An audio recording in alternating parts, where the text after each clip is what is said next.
Boa noite, seja bem-vindo ao canal Força Educação.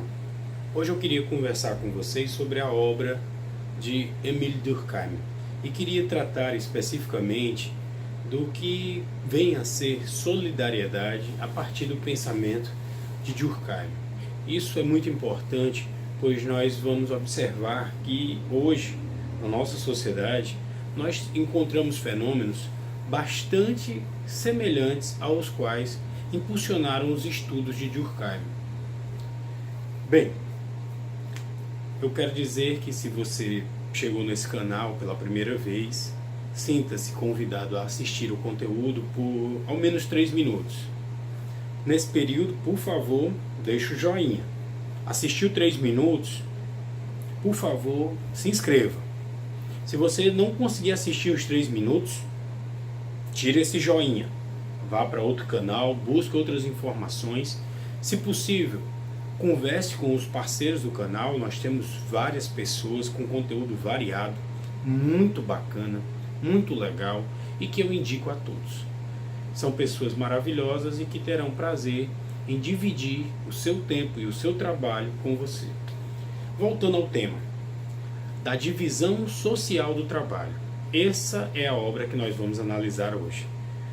Na nossa última conversa eu falei sobre o surgimento da ciência sociologia a partir de Durkheim, e eu falei não da primeira obra de Durkheim, mas aquela que é seminal para a constituição da sociologia como ciência, algo que infelizmente o pensador originário da sociologia, Auguste Comte, não foi capaz de vislumbrar, de ver nascer, ficou apenas na ideia.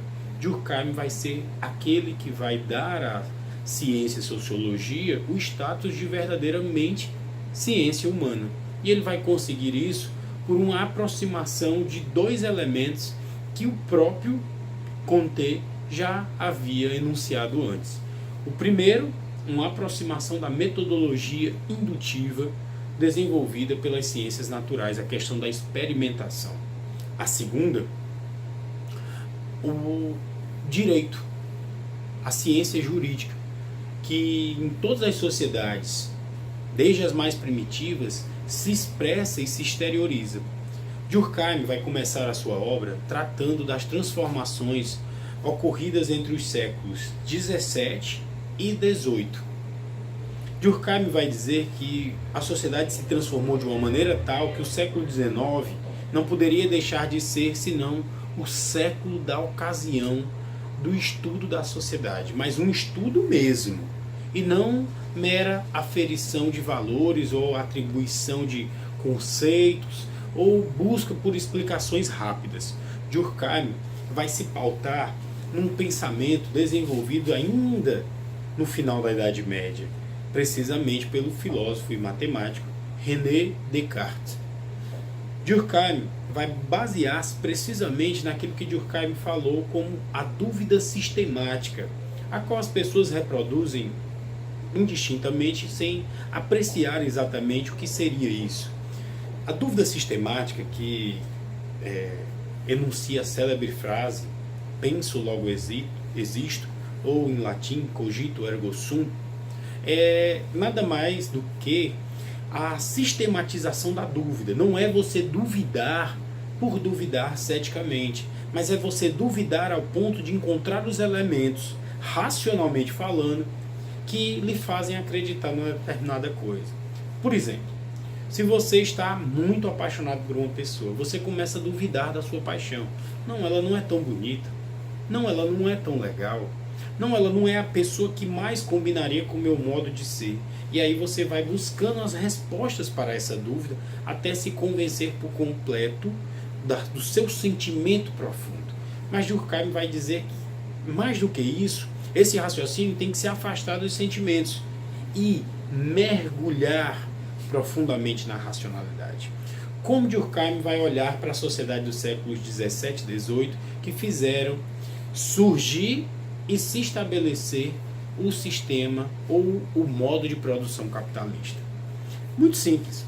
Durkheim vai dizer o seguinte: desde o século XVII, a sociedade vem gestando uma grande transformação, que pode ser observado desde os movimentos urbanos, com um grande êxodo rural e aglomeração em grandes centros populacionais. Principalmente, Durkheim se referia a duas regiões principais da Europa, quais sejam a Grã-Bretanha e a França. Nessas duas sociedades se observava um crescimento vertiginoso das cidades, onde se estabeleciam as primeiras indústrias, as primeiras empresas, as primeiras guildas de comerciantes. E as pessoas iam a esses locais não somente para comprar, mas também para se empregar. Era o que se pensava apressadamente a partir de uma visão do senso comum, que, analisando sem muito critério e sem muito cuidado, atribuía todas as transformações do sistema capitalista de produção tão e meramente à condição econômica. E Durkheim vai dizer que isso é um engano, pois mais do que economia, o sistema capitalista trouxe uma nova sociedade. E essa nova sociedade se exteriorizava a partir daquilo que mais fascinou a população: a divisão social do trabalho. A possibilidade de você nascer e mudar o seu destino, a sua vida. Ora, Durkheim analisava que antes do sistema capitalista, até o final da Idade Média, precisamente o século XV, vai se verificar que o homem estava preso à sua relação com a terra. Ou você era o dono da terra, ou você era o servo da terra. E quando o dono morria, ou vendia, ou transferia a sua posse, o seu domínio sobre aquele território, você era transferido como se você fosse um objeto daquele lugar. Essas relações vão mudar quando as pessoas vão se sentir atraídas pela possibilidade de ganhar dinheiro e não somente ganhar uma parte daquilo que produziam na agricultura. Essa transformação vai fazer com que antes algumas cidades que não eram produtoras necessariamente de alimentos crescessem vertiginosamente em termos populacional, e isso ocasionasse uma grande transformação da paisagem, surgindo casas, aglomerados de casas, que nós podemos singelamente chamar pequenos cortiços. E nesse crescimento vertiginoso, as pessoas não se preocupariam tanto por passar necessidades, pois elas tinham um grande sonho de ver transformados o destino da sua vida. Eu não precisava mais seguir aquele parecer fatídico que dizia que o filho de peixe, peixinho seria. O filho do agricultor, agricultor seria. E teria a mesma vida de seus pais. Não, eu posso adquirir um trabalho e desse trabalho ganhar uma renda e a partir dessa renda mudar a minha história de vida e a história de vida da minha família. Então, a partir do elastecimento dos laços sociais, o homem constituiria novos laços, novos pequenos laços, que estabeleceriam uma aproximação entre todos os homens daquele lugar. Então, na verdade, a divisão social do trabalho, trazida pelo capitalismo, afastaria o homem daquela relação direta entre a produção e o sustento. Pois agora, o homem se especializaria em várias atividades, as mais diferenciadas, mas ele dependeria cada vez mais de outros homens, os quais ele não manteria relação alguma. A análise de Durkheim vai evidenciar que, número 1, os homens que viviam naquela sociedade bem simples da produção rural, eles tinham basicamente o mesmo entendimento, as mesmas crenças, as mesmas posturas, e isso tornou a consciência daquelas pessoas, a consciência individual, a própria consciência coletiva. Então, quando o padre dizia na missa que o pecado destinava o homem à perdição eterna, todos os homens saíam das missas, em quaisquer lugar que fossem da Europa Ocidental, onde existisse o feudalismo, com o mesmo sentimento de buscar a Deus através das suas ações humanas.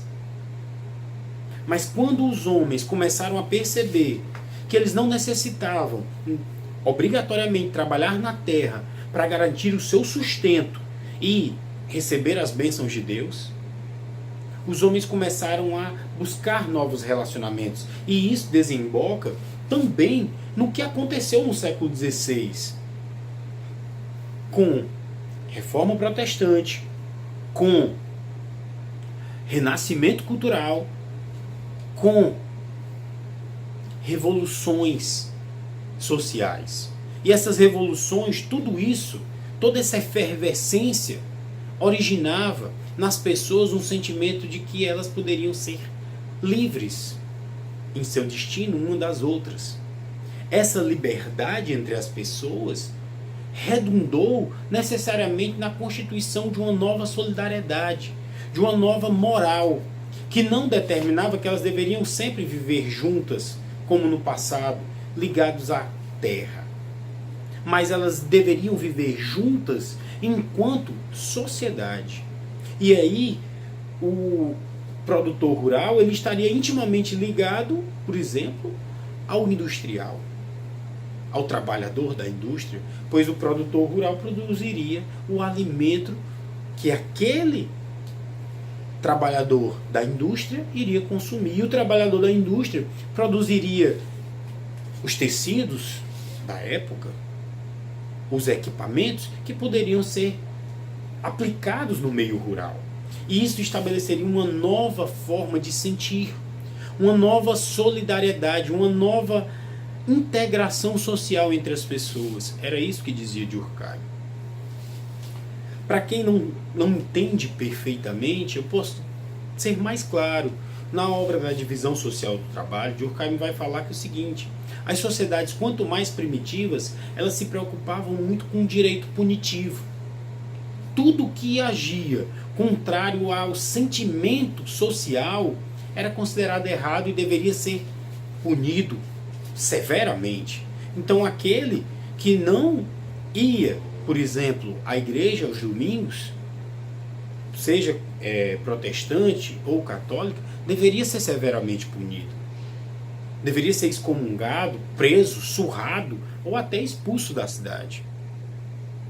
Dentro de uma solidariedade mais orgânica, em que as pessoas percebem que cada órgão do corpo social tem uma função, eu não posso dedicar ao outro o saber ou o alijamento da sociedade por não saber das regras. Porque se eu condenar um semelhante a parar de produzir dentro da sociedade, se eu expulsá-lo ou encarcerá-lo ou torturá-lo, ele vai parar de produzir. E a produção dele é importante para mim, mesmo que eu não o conheça. Então vai aparecer dentro da figura jurídica elencada por Durkheim cada vez mais uma especialização jurídica, que ele vai chamar de ciência restaurativa ou restituitiva, direito restitutivo.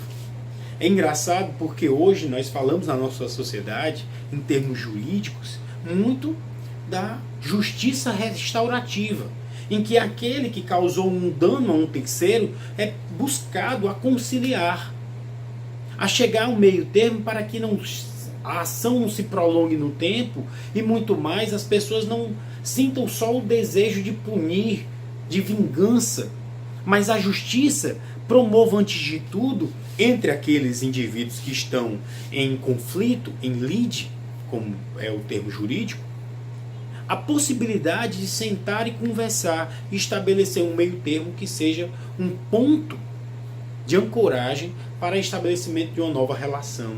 Nenhum dos indivíduos vai ser punido severamente, mas os dois vão estabelecer uma nova relação daqui por diante. Isso era proposto por Durkheim já no século XIX.